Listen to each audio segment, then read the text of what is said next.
Good morning, everyone. Today I want to discuss about safety and first aid. तो student everyday हम लोग देखते हैं कि कुछ ना कुछ एक्सीडेंट प्रतिदिन हो रहा है। हम कह सकते हैं कि most of the accident occurs due to our carelessness. ज़्यादा से ज़्यादा एक्सीडेंट जो है हमारी केयरलेसनेस के कारण होती है। जब हम केयरलेसनेस हो जाते हैं तो हम भूल जाते हैं सारी चीज़ को। हम कुछ रूल्स को भूल जाते हैं जिसके कारण हमारी क्या हो जाती है, एक्सीडेंट हो जाती है।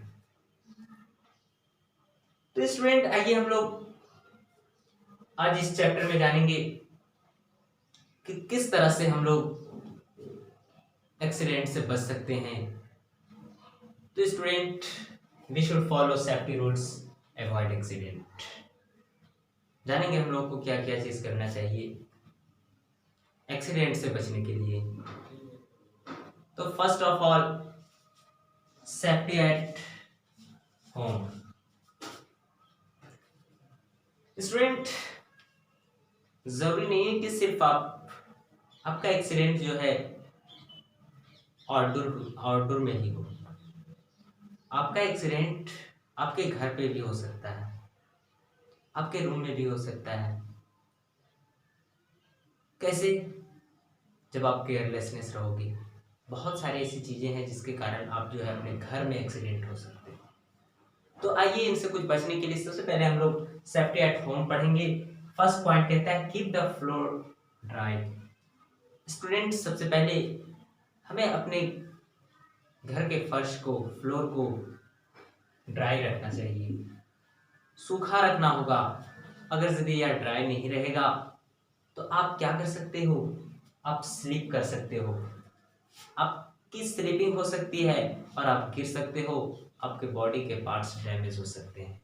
इसलिए keep the floor dry. And second point, floor of kitchen and bathroom should not be slippery. तो स्टूडेंट हमें फ्लोर और किचन के फ्लोर पे और बाथरूम में स्लीपर का यूज नहीं करना चाहिए स्टूडेंट, क्योंकि उससे भी हम फिसल सकते हैं, स्लिप कर सकते हैं और हमारी एक्सीडेंट हो सकती है। And third point, never leave your toys on the floor और stair, your may trip over them. कहता है कि आपको कभी भी अपने खिलौने जो है फर्श पे, जमीन पे, फ्लोर पे इधर उधर नहीं फेंकना चाहिए, नहीं रखना चाहिए, क्योंकि हो सकता है कि आपका पैर उस पर कभी पड़ जाए और वो स्लिप कर जाए, फिर आप गिर सकते हो, आपकी एक्सीडेंट हो सकती है, आप डैमेज हो सकते हो। अब आइए देखते हैं fire in the kitchen.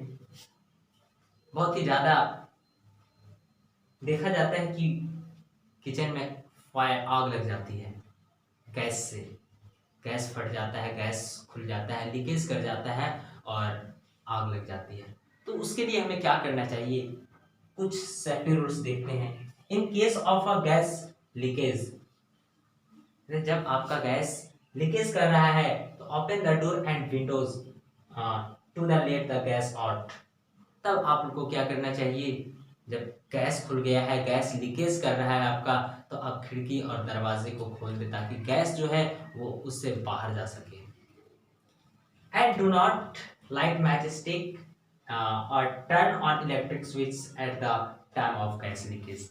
Student कहते हैं कि जिस टाइम आपका गैस लीकेज हो रहा है उस टाइम आपको मैच स्टिक या फिर किसी प्रकार का लाइट नहीं जलाना चाहिए, नहीं तो वो क्या हो सकता है, आग लग सकता है।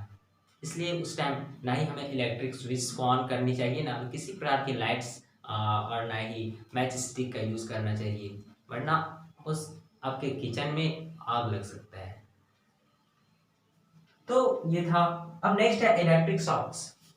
ये भी बहुत देखा जाता है कि लोगों को इलेक्ट्रिक शॉक लग गया है और इलेक्ट्रिक शॉक लग जाने के कारण कितने लोगों की मौत हो जाती है।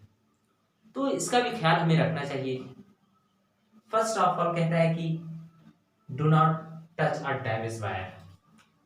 ये बहुत ही इंपॉर्टेंट है कि हमें एक डैमेज वायर को, ओपन वायर को टच नहीं करना चाहिए, क्योंकि हम जानते हैं कि उसमें बहुत ही ज़्यादा इलेक्ट्रिक करंट बहता रहता है और जब उसको आप टच करोगे, उसको छुओगे, पकड़ोगे तो आपको जो है करंट मार सकता है, आपको इलेक्ट्रिक शॉक लग जाएगा। तो इस प्रकार से हमें कहता है कि हमें एक डैमेज वायर को टच नहीं करना चाहिए। And do not touch an electrical gadget और switch with wet hand and barefoot। और भी एक बहुत ही इंपॉर्टेंट बात है कि हमें किसी प्रकार के भी इलेक्ट्रिकल गैजेट्स को ऐसे ही बिना किसी इंफॉर्मेशन का टच नहीं करना चाहिए, और उस टाइम तो बिल्कुल ही नहीं जब आपके हाथ जो है वो वेट हो, भीगा हुआ हो, आपके पैर पे स्लीपर नहीं हो। वैसे परिस्थिति में आपको तो वायर्स को या फिर किसी भी गैजेट्स को टच नहीं करना है, नहीं तो आपको इलेक्ट्रिक शॉक लग सकता है। तो ये था, आज हम लोग पढ़ रहे थे सेफ्टी एट होम।